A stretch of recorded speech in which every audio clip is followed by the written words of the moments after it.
அனைவருக்குமே வணக்கம். சற்று முன் கிடைத்திருக்கக்கூடிய ஒரு மிக மிக முக்கியமான செய்தி ஒன்று வெளியாகி உள்ளது. சற்று முன் 30,000 கோடி இருக்கும் ரகசிய அறையை கூறிய செந்தில் பாலாஜி, இது மாதிரி பார்த்திங்கன்னா செய்திகள் வெளியாகிருக்கு. ஸோ அனைவருமே பார்த்தீங்கன்னா தெரியும், சமீப காலத்தில் பார்த்திங்கன்னா ஒரு மிகப்பெரிய பிரச்சனைகள் போயிட்டு இருக்கு இல்லையா. செந்தில் பாலாஜி தமிழகத்தில் பார்த்திங்கன்னா செந்தில் பாலாஜி அமைச்சராக இருந்த பொறுப்பேற்றிருந்து பார்த்திங்கன்னா ஒரு மிகப்பெரிய பிரச்சனையாகவே நடந்துகிட்டு இருக்குது. இந்த நிலையில் செந்தில் பாலாஜி அவர்கள் பார்த்திங்கன்னா மதுவிலக்குத்துறை அமைச்சராகவும் அதேமாதிரி மின்சாரத்துறை அமைச்சராகவும் இப்போ இருந்தார்.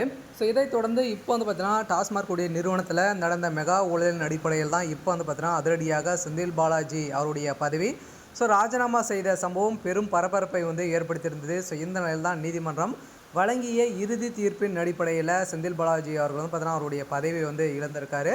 இருந்தாலுமே செந்தில் பாலாஜி அவர்கள் பார்த்தீங்கன்னா இப்போ பிடிவாரண்டில் இருக்கார். இருந்தாலுமே செந்தில் பாலாஜி அவர்கள் டாஸ்மாக் கூடிய ரகசியமாக நடந்த 30,000 கோடிக்கு மேலே பார்த்தீங்கன்னா ரகசியமாகவே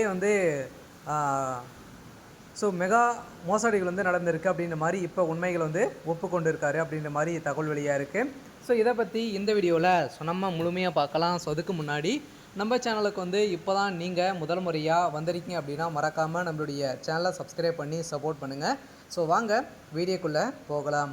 பார்த்தீங்கன்னா செந்தில் பாலாஜி அவர்கள் ஏற்கனவே டாஸ்மாக் உடைய நிறுவனத்தில் குறைந்தபட்சம் 1000 கோடிக்கு மேலே மெகா ஊழல் செஞ்சுருக்காரு அப்படின்ற நிறுவனமாகி இப்போ பார்த்தீங்கன்னா செந்தில் பாலாஜி அவர்கள் அவருடைய கதை ஒட்டுமொத்தமாக முடிந்தது. அதே மாதிரி செந்தில் பாலாஜி அமைச்சராக இல்லை இருந்தாலுமே அதே மாதிரி திமுக சேர்ந்த முக்கிய அமைச்சர் பார்த்தீங்கன்னா பொன்முடி அவர்களும் இருவருமே ராஜினாமா செய்த சம்பவம் தமிழக மக்களிடையே பெரும் பரபரப்பை ஏற்படுத்தியிருந்தது.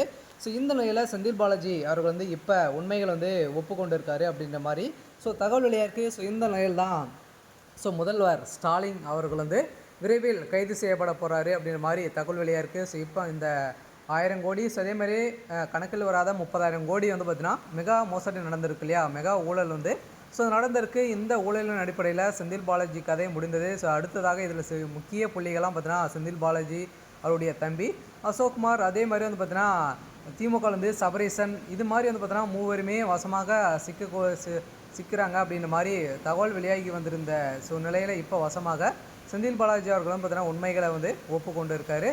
இந்த நிலையில் தான் 30,000 கோடி இருக்கும் ரகசிய அறையை பார்த்தீங்கன்னா செந்தில் பாலாஜி அவர்கள் இப்போ சொல்லியிருக்காரு. இதனால் செந்தில் பாலாஜியுடைய கதை முடிந்துருச்சு. அடுத்ததாக திமுகவுடைய முக்கிய புள்ளிகள், திமுகவுடைய ஆலமரமே பார்த்திங்கன்னா ஒட்டுமொத்த கதையும் முடியக்கூடிய அளவிற்கு இப்போ சம்பவம் மேலே சம்பவம் நடந்துகிட்டு இருக்குது. இதனால் பார்த்திங்கன்னா இப்போ அதிரடியாக செந்தில் பாலாஜி அவர்கள் பார்த்திங்கன்னா ஒட்டுமொத்த கதையும் முடிஞ்சிச்சு. அதே மாதிரி திமுகவில் முக்கிய புள்ளிகளாக பார்த்தீங்கன்னா திமுகவுடைய ஆலமரமாக இருக்கக்கூடிய முதல்வர் ஸ்டாலின் அவர்களே சிக்க போகிறாரு. சரி, ஓகே. இன்றைக்கான அப்டேட் இதுதான். மறக்காமல் நம்மளுடைய சேனலை சப்ஸ்கிரைப் பண்ணி சப்போர்ட் பண்ணுங்கள். தேங்க்யூ.